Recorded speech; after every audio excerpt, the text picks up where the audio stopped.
Welcome back, guys. As always, Hot Mess Espresso is proudly sponsored by 502 Media. Ovarian cancer accounts for about 3% of cancers in women, which makes it a relatively rare cancer. And we actually have a survivor on the pod today. Please welcome Olga Lastovetska on the pod Hey, today. guys. Hello. Hello. Thank you for having me here. Of course. And we were talking off camera about how we thought that ovarian cancer was so much more common because of your clients and the people I've talked to that have had some form of, ovarian or I guess reproductive cancer overall. We just think that it's just ovarian cancer, but there's several out there. So let's just kind of dive right into your journey. How did you even have the symptoms to get diagnosed? Because you got diagnosed under 30. Yeah, I actually got diagnosed when I was 27. That is insane. And this was detected by an accident. So the routine checkups that we go for, the pap test that we do, this was one of those things that you just go in and get it done. And here you go. I went in and the results that I did not expect to happen. Yeah. So where were you at mentally with that when you're like, it goes from it's kind of an abnormal pap to, oh, hey, it's cancer. I was actually like at the mentally, I was at a highest note of my kind of career and everything too. Like I was so excited about stuff. Like I was actually in the middle of a show prep for a bodybuilding competition. I was so like into it. Like I had nothing, like there was no issues. I didn't feel anything. Literally, there was nothing. Like nothing was wrong. It was just a routine. So I remember going in and so they usually here in Canada, they don't call you unless there's something wrong with you. Yeah, no news is good news. Yeah. And this is one of those things where you receive a call and you're like asked to go to the clinic. And I was like, something Right. is wrong. So my heart is racing. Obviously, all your thoughts literally go from like, forget about everything else. Forget about how I look, how I feel, what I'm eating, whatever, what is actually going on. And the craziest part was once I entered the clinic right away, I had to do a few more tests just to ensure that that's happening. They didn't tell me right away everything. They just said, something is off. We're going to send you to the specialist. Okay, well, I went to the specialist. I went to another specialist just to confirm too, just because when something like this happens, you want to get as many opinions as possible just to make sure that that's it. And apparently I went to one of the top-notch experts here. And but he right away, the moment he looked into my case, he was like, you should have been here yesterday. Like there's no time. Right. My scared face was just like, and he's like, you're not going home today. You're not leaving without a procedure, without us doing something about it, because it's already at a stage where you don't have time. Right. Now you've got a decent understanding of the different stages, and you had said you were a pretty high stage already. And so so he put right away, we did more tests, obviously more than the pap test, and the results came back as stage 3 with 8 small tumors. So first thing that he suggested we do is try to remove the tumors. There's a technique called where you like burn them off type of thing, and because they're still kind of small, but they were spread out quite a bit.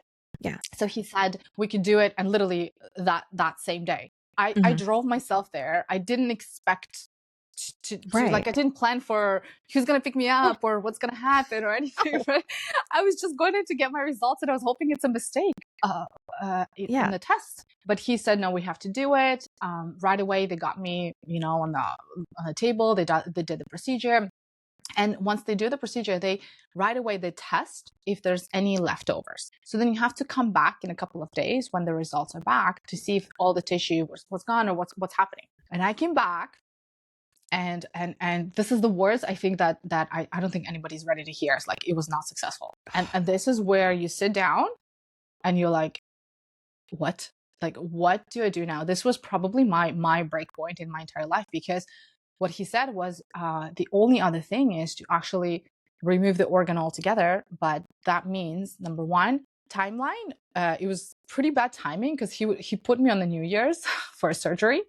We know the greatest doctors are on vacations, and if something goes wrong, like that's already hard to get somebody who's super, I'm not saying like not everybody's qualified, but we want to have the choice, right? Like I would like to have a choice and kind of do my research on who's the person handling my case.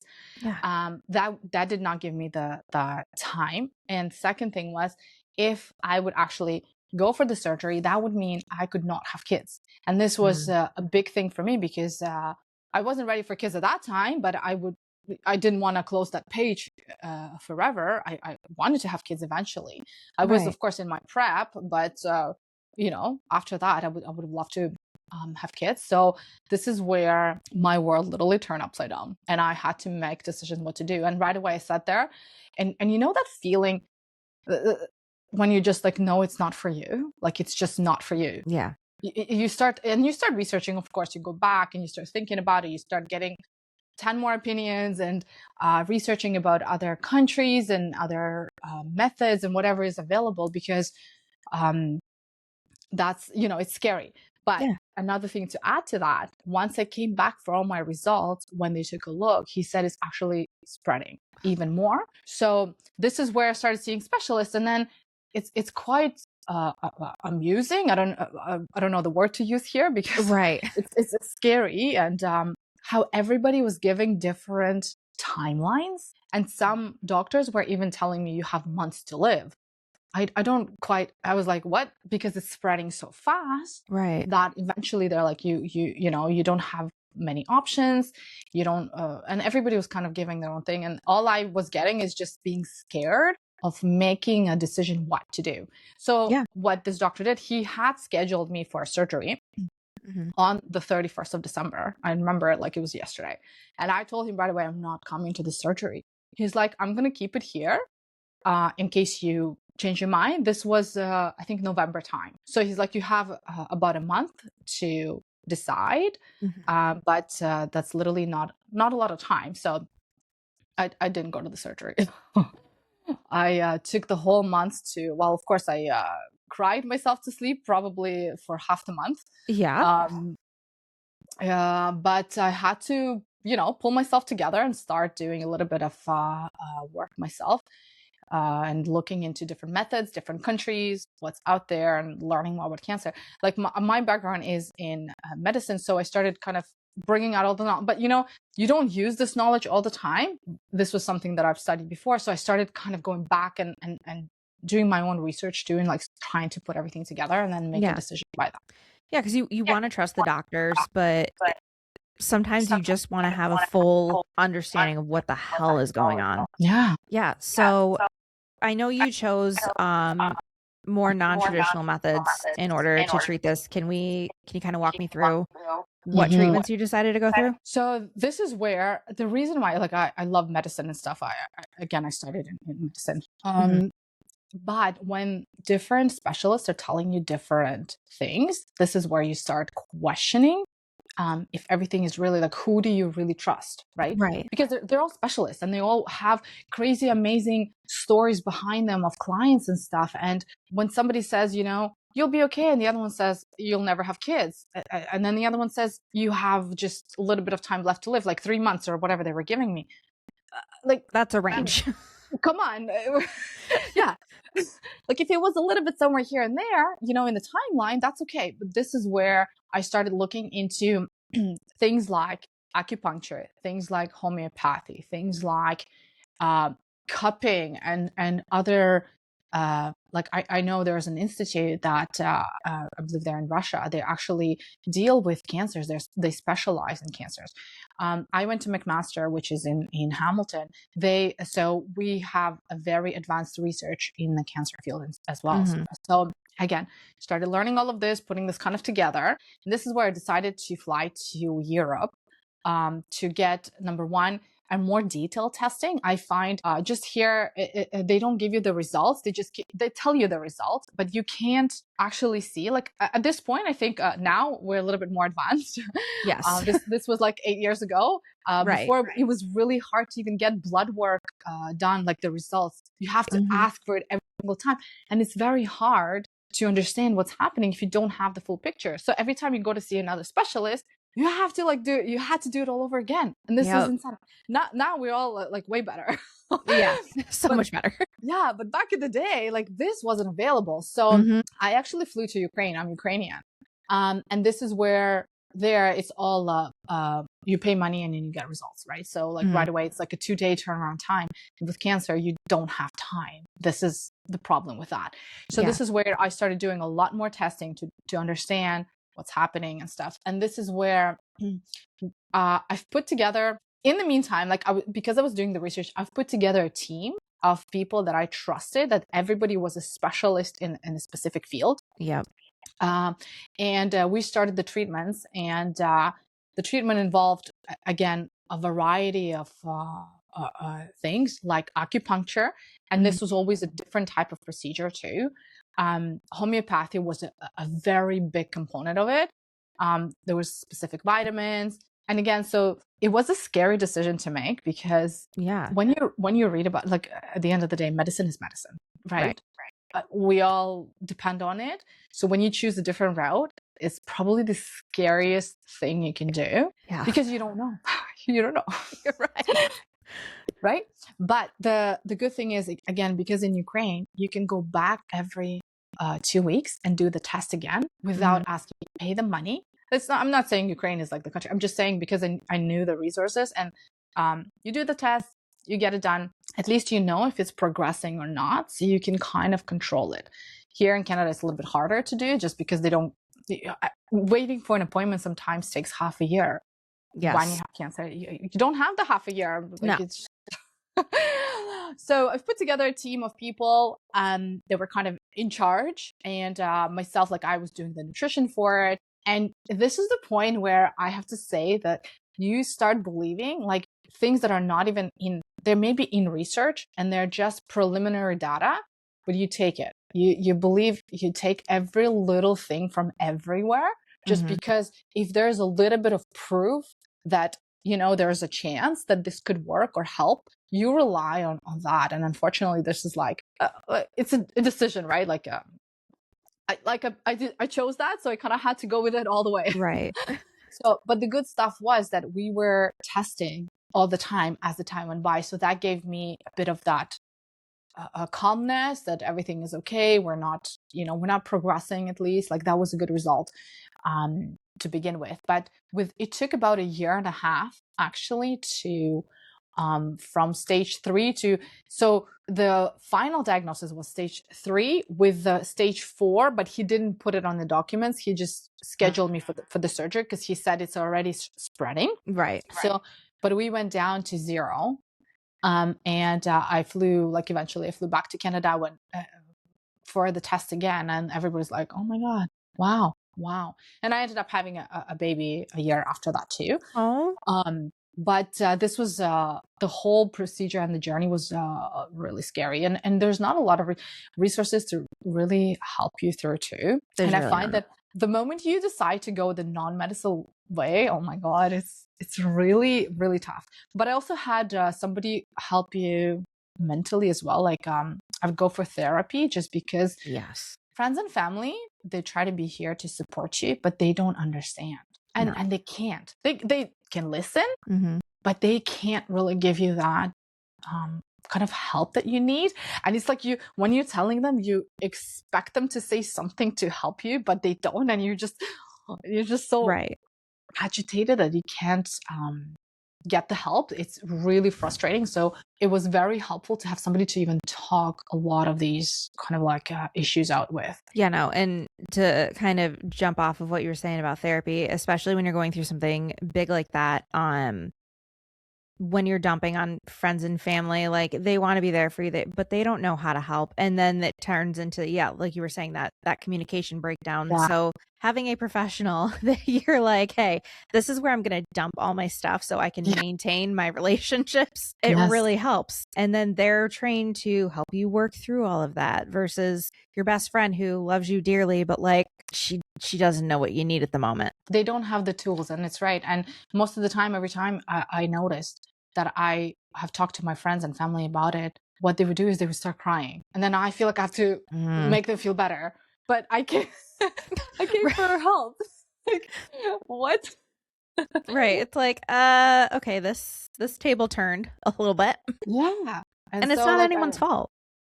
exactly. This is why therapy, I find in not just even cancer or in any kind of issues, right? It helps a lot to maintain, like you said, to maintain your relationships with your friends and family, to make sure that all that is not being dumped too. So that was a very, very big help for me. Yeah. How did they feel, Nev, if you can sort of dive into that? Obviously you can't speak for everyone, but what was that feedback like when you were like, hey, I'm not going to have the surgery. I'm actually going to fly to Europe and go the non-traditional route. I know you were scared, but what was that feedback like? Oh, I was the crazy one.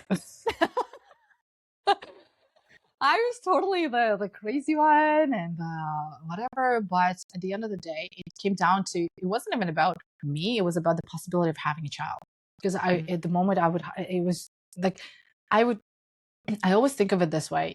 I can always go for surgery, but if there's something else that I can do to help. So I didn't wait till December 31st. I flew in at the end of November. Like I was already on my flight. So by the time the surgery time came around, I already had a little bit more answers too.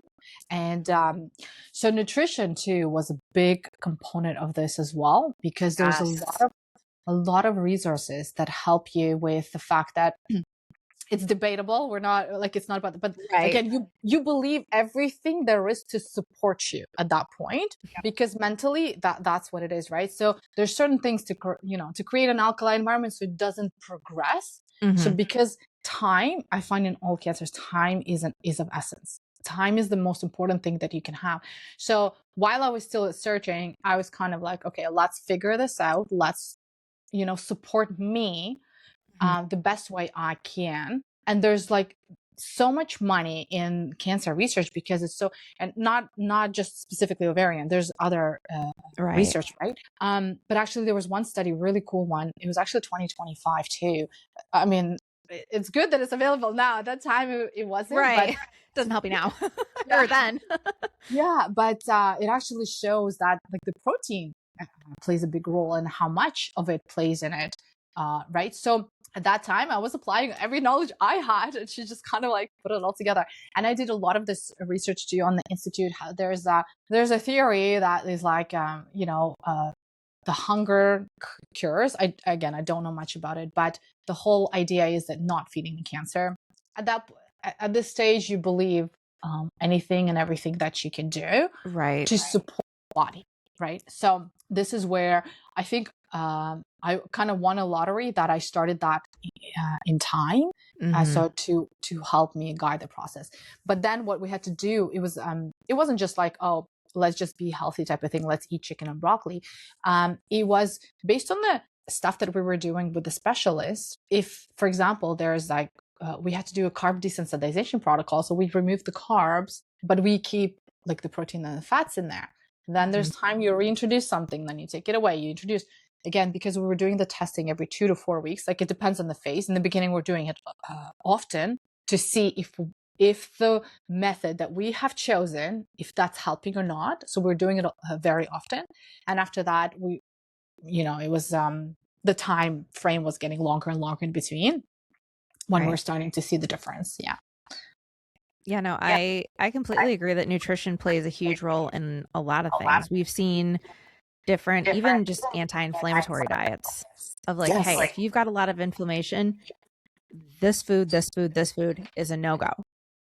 And I'm not saying that like the way you eat does or doesn't prevent or increase your risk of things, but also I'm a little bit of a conspiracy theorist that I think certain things, especially in the US, that we're putting in our food is causing some issues.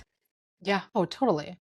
And I've seen this a lot too, but I know we have to think about things like budgeting, right? So we have to think about where's the budget being allocated and what it's being spent on. And I've seen, I have a lot of clients reach out to me. So I ask about their journeys too. And I find, for example, when they ask what nutrition supports them, usually the answer is like, there's none, but not because none is the answer, because they don't have the budget to afford people to support them. And this is where it's important to understand why. Because people assume that, oh, no need, I can eat whatever I want. Sure, you can, but the whole idea is to support you, how you feel as well, right? Inflammation, 100%. That's like, there's so many things, right? You feel better right away. Right. Yeah. And there's like so many things with even deficiencies that can be fixed with food. And I've seen it in practice so much. I just wish we had more budget to allocate to that.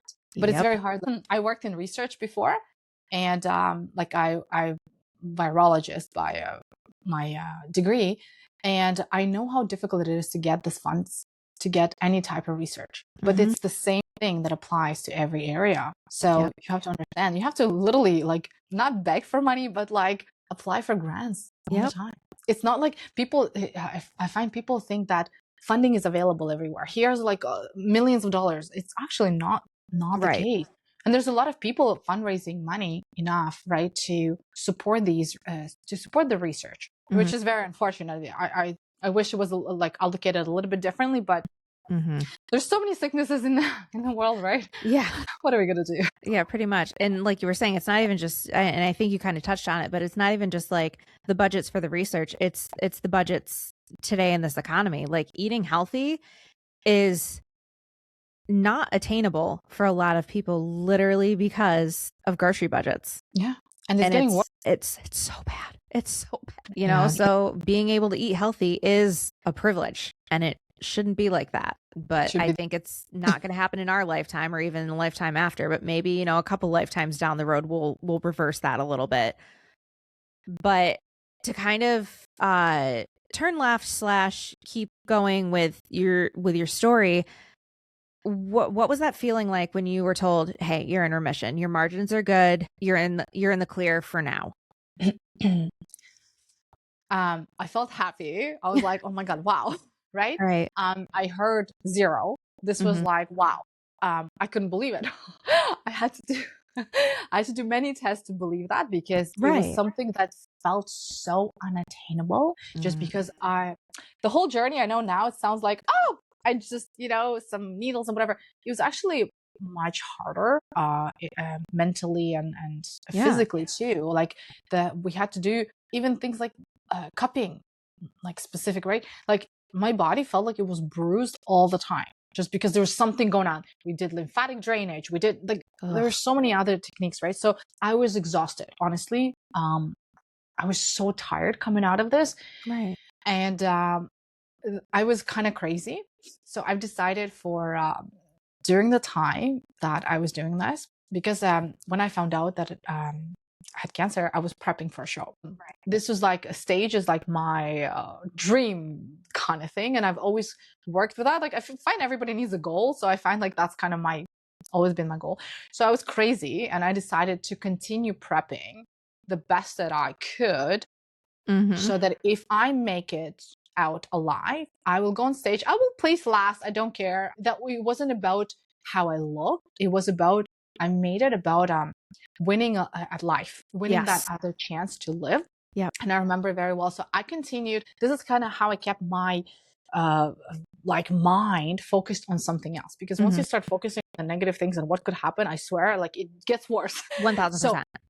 So I continued kind of my journey prep, and I kept postponing the shows. Obviously, like I wasn't, you know, I used to place, and then here I'm struggling to live. But in my head, I was just like, it's okay. You know, we'll get there. We'll get one step at a time. And so I continued training. I continued doing the best that I can. Anyway, so this is when there's like, well, it's 0. And I'm like, what?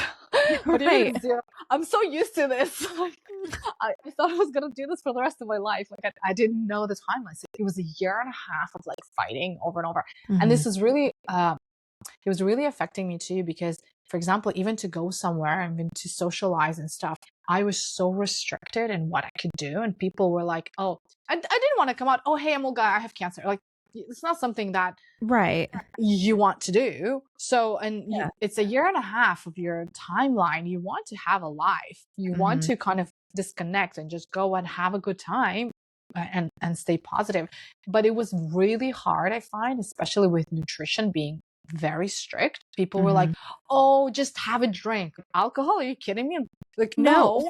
But it's like, oh, what? Are you pregnant? And like things like that. And I'm just like, really? Like it was really, really hard. So that by the time you get out of it, you're exhausted mentally, physically, from everyone and everything. So I flew back to Canada. I did a bunch of tests just to ensure that that's actually like zero. I went to there's a homeopathic test you do too. Like I just did them all. I didn't care. I would too. Just did everything. Whichever ones. And I went back to my original clinic. They honestly, they couldn't believe it. They were like, how? I'm always like, honestly, I don't know. Like, it's just you don't know what to answer. How? Yeah. I went through a year of health. You know, it's great that it worked out that way. So this is where I stayed with my promise to go back on stage, and I actually did. I didn't win, of course. I didn't even place whatever. I think I was the happiest girl because you were there. Because you don't explain, like I didn't want to explain the story. I didn't care. I was like, I'm here. They told me I wouldn't be here, but I'm here. And then I was like, okay. So then I after going through so much, you don't want to put your body through an actual prep. Again, my prep was very easy, like, you know, based on health. I just kind of, again, just my mind was in prep mode. That's it. But then I decided to, maybe I can do another show and actually come out with the best of me. And this is when I got pregnant. Well, and this is where I was like, okay, you know what? This is the happiest moment. I could not believe it, just because you know, when they put so much in your head that you're not going to have kids, even if the possibility is so tiny and so tiny. And then the whole thing came of like, oh, because you train so hard, you're most likely going to have a boy. I don't know. People get this stuff and it's like, are you serious? Because testosterone levels, and because you were going through treatment, your testosterone levels are so much higher. I had a girl. Just saying. I was like, honestly, at this point, I don't know. I don't know people like where and this is doctors that would say this stuff too. They're like, oh, but your testosterone levels, because you do all the testing too. Right. Testosterone levels are high. And I'm like, yeah, but you can't make those projections. It has to do with chromosomes, not hormones. I know, like, it was crazy. And I had a girl, and I was like, well, what are we going to do now? Who is probably the girliest girl on the planet. Yeah. It's crazy. It's like the opposite of what everyone thought. Yeah. So have you been able to stay in remission for these past 8 years, or have you had a few scares, or what's been going on with that? So every year, since you're a cancer client, every year you have to go back for testing, right, just to make sure. And especially in the beginning, you test actually, I think it was every 3 months. It wasn't every year. It was 3 months, then it was longer until it's like once a year or so. And I think 2 years ago, I had a little scare. I went... So I do both tests. I do them in Canada, and if I fly to Ukraine, I do them in Ukraine too, just because, again, in Ukraine, it's a little bit, you can do more, and it shows you more stuff too.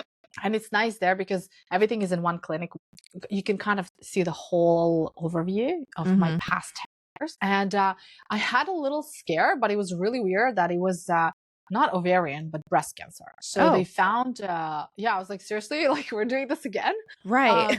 I swear, I just got over something. So 2 years ago, they found 2 small things that in my breast, but what they said was they're not cancerous. They're just there. And this is what can happen a lot too. So I'm back to my homeopathy, just kind of did a little bit more stuff. So we did acupuncture specifically on those spots, because like they showed me exactly where they are. And then because we did, I think because I'm so freaked out and I do everything, like all the they get detected so fast. So you're like really early on, and a year later the bumps were gone. So there was like a little kind of scare. But this is where I took taking care of myself a little bit more serious again, just because it's hard as a new mom, honestly. Like, as much as you can have all the knowledge in the world, it's really hard. You can't sleep. You like, there's so many things you just can't do. Like, ideally, sure. But that adds up, right? And so now that she's a little bit older, it's much easier. So back to certain things. And there's a lot more research now. So it's kind of cool that back in the day, we didn't have this. Now we know exactly. Like there's research literally that tell you need to do at least 1.2 grams of protein per body weight. This was a 2025 findings, and you're like, okay, let's check. Are we on it? And stuff like that. Yeah, so it's much easier to manage it now, I find, and now the resources too are a little bit easier to do even any kind of blood work. But I think I stayed because of the whole scare mentally. It stayed in me, and I haven't like let it go either. So every time something hurts, I freak out. Well, yeah, I mean, at the end of the day, what you went through was traumatic. Whether you went the Western traditional route or you went the route that you went, cancer is traumatic. Yes. Getting that diagnosis is traumatic. So yeah, anytime, I mean, I cannot relate on a cancer scale, but I've got a lot of spine issues that I've had to deal with. And anytime my back hurts a little more strangely than usual, I'm like, here we go. We're like mentally gearing up for another spinal surgery. And, so that does not leave you. Yeah. Like medical PTSD is a thing and we don't talk about it enough. Honestly, yeah. I think so. I totally agree. And it's become, and it's part of you, and you just react every time something like the smallest thing. Yeah. And now people laugh at me and I'm like, yeah, well, you know what? I'm glad you did go through this. Right. And let's hope that never happens. But still, it stays with you. Like, No, it does. And it's not something that's going to easily leave. And I don't know if it ever will leave, because when you go through something that big and that life altering, you can't just go, well, it's over. I'm just going to live my life now. You do live your life, but you have those points where you're like, am I overreacting, or is this like something I need to like react about? Yeah. And unfortunately, that kind of runs your life. No matter how much you're putting it in the back of your head and living, you have those moments where you're like, is this a thing? Yeah. And every time like I receive, because we receive the notice when it's due to go, it's a notice. It's a freaking notice to go test it. And I received these notices for 8 years, and I know exactly what's written word by word, and I'm still like, oh, maybe there's something else. Seriously, like you can't help it. You just react to it for sure. But, you just kind of, for the year after that, you do the test, you're good, you're safe. Right. It's just until it drops into your mailbox again and you're like, okay. Yeah, here we go again. Like, crap. So is what you went through what kind of catapulted you into what you're doing now, which is coaching women with like sustainable wellness and stuff like that? Was that a big piece of you going back into the more medicinal kind of life? Yeah. Career? So this brought me, totally brought me back to that. And it actually, the whole, all the research and all that stuff that I've done, it's helping a lot now, because the clients that reach out to me, that I've shared my story many times. And again, I don't encourage people to take one road or the other. That's not what I do at all. It's totally personal, and it depends case by case, honestly. Like, I consider myself quite lucky. Now that I think about it, I've had 8 years to think about it. Yeah. And I think I'm like, oh my God. And now I work with clients with cancers, all kinds. I just find, and they, I think 98% of them do chemo. The medical way, the proper way, how it's done. But what's important is the nutritious component. So I do their nutrition to support them. And this is where it gets really cool, because, for example, chemo has a lot of side effects, like we all, right? So if you can protect your organs at least somehow, at least certain things prior to the chemo, and the earlier you start, the more results you can get. But the body is so smart. I'm just, learning it theory is one thing, studying and all of that is one thing, but seeing it in practice is absolutely incredible. I've had clients where their chemo has been postponed because, for example, there's too much on the liver or there's too much side effects, so they cannot go on. The client freaks out because they have a schedule they need to do. So it takes 1 week. 1 week of properly adjusted nutrition for that specific element, whatever the issue is. The body is so smart, it adjusts, and then we put them back on schedule literally the next week, which is so cool, because it's not medicine, it's not pills, it's not vitamins, it's just the foods, right? Right. But the reason how it works is like you put it on a transporter to make sure it actually goes into the cell. So like once you combine all of that, you help the clients get through it. And I've had so many girls stage 4 to 0, flying colors. And we've had doctors and nurses call me and be like, what do you do? And I was like, it's just nutrition. It's just supporting them based on their phase. It's not a standard kind of a meal plan or whatever, right? You look at the blood work, because I come from medical background, so like I'm very comfortable reading blood work or whatever results they have. So this way I can support them, because chemo, they do the blood work before, and they do it like every time 2 days before the chemo is due, right? So you have enough time to make some sort of adjustments. So that's kind of what I've been doing. But I find the mental state of mind is so important. The people who come in ready to fight it, they do so great.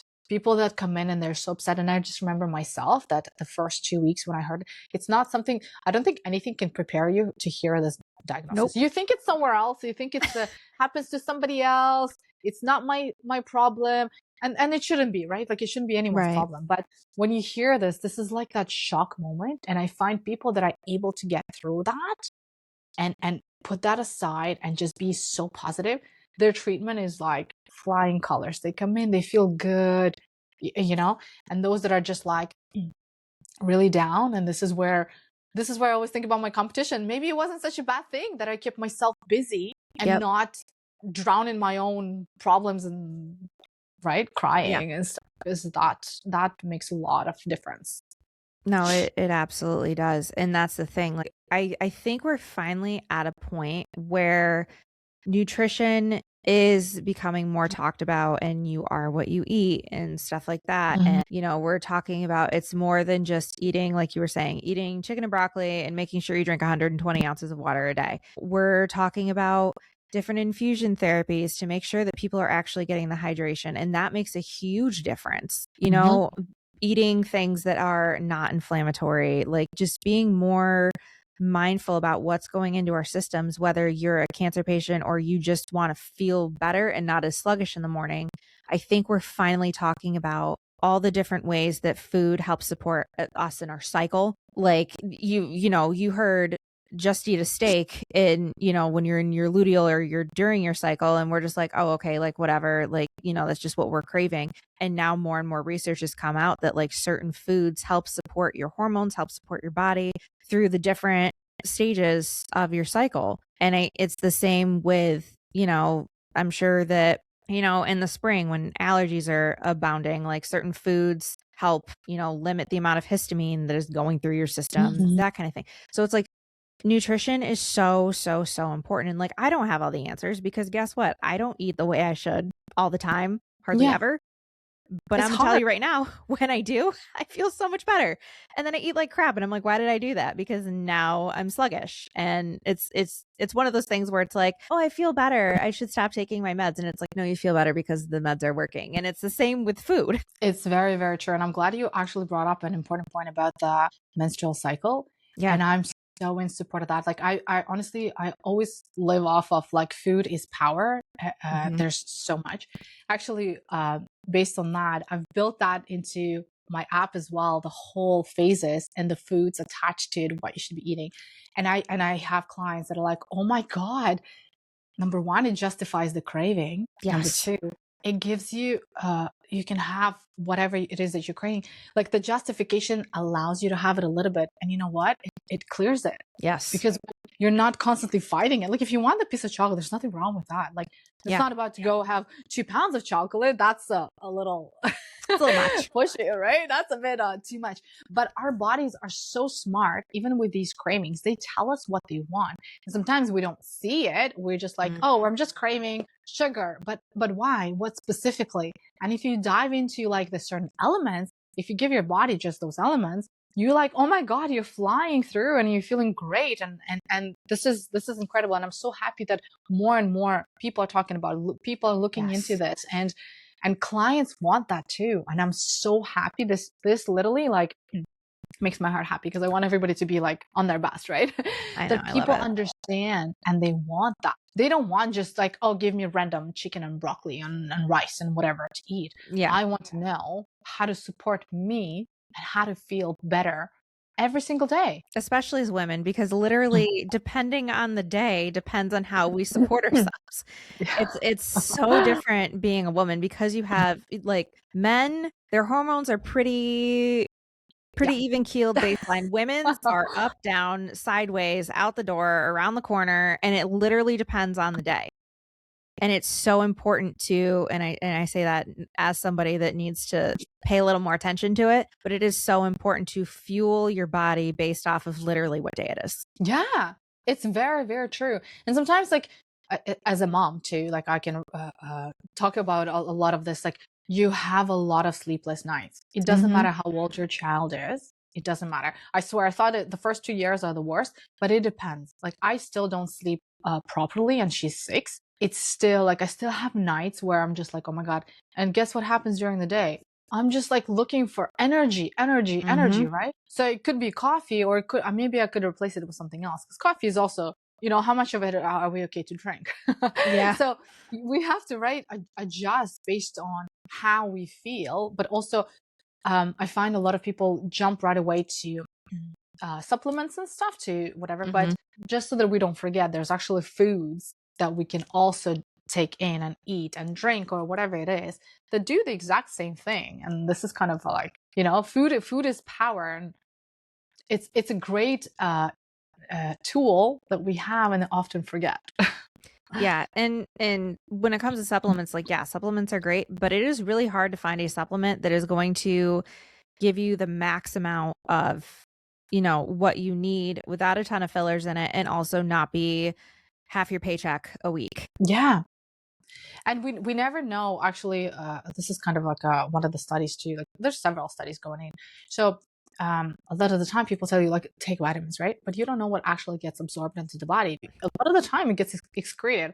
And the whole idea is the body will only take what it needs at that specific time. This is where I always relate back to blood work. At the end of the day, blood work is like what tells you exactly what's needed, right? Like, we're not talking about vitamin C, we're not talking about like those things, right? Like, you get sick, you need a little bit more, and things like that, right? Like vitamin D we all need, depending on where you live, but other things, right? Like just because you're taking a multivitamin, we don't know what the body is actually doing. There's no way to tell. So this is where I like to kind of go back to, but let's see, does your body actually need anything? And this is where, a lot of the supplements, like, I get approached so much by so many supplement companies, like, sell this to your clients. My answer is never, because it's so individualized. You can't. Yes. You like, how can you make really, like, do you want to make that little bit of money on the percentage of that to tell something to a person that you don't know if it's going to work for them? Like, I would never take that up on me. No, so I 100% agree with that. It's hard because, like, you see the money that they want to pay you, but you're like, I can't, like, it's hard. If people are listening to this and want to work with you at any capacity, how can we find you? So the website is alufit.io. It's ALUFIT.io. And then there's a lot of information. You can just contact me on there. I do a lot of other programs too. So yeah, that's a great way to get started. Well, and we'll have you tagged on the social media. So if you follow Instagram too, yeah. Yep, if you follow Hot Mess Espresso on social media, you will be able to find her because I tag all of my guests. Olga, thank you so much for coming on and sharing your story, and especially with it being less traditional of a treatment plan. But I'm so glad it worked. I'm so glad you're here. And thank you again so much. Thank you, Heather, for an incredible episode, and for all of the incredible episodes too. They help a lot of us to be motivated for life and for other things too. So really appreciate it. I'm trying my best over here. All right, guys, we will catch you next week. And as always, stay hot and stay messy.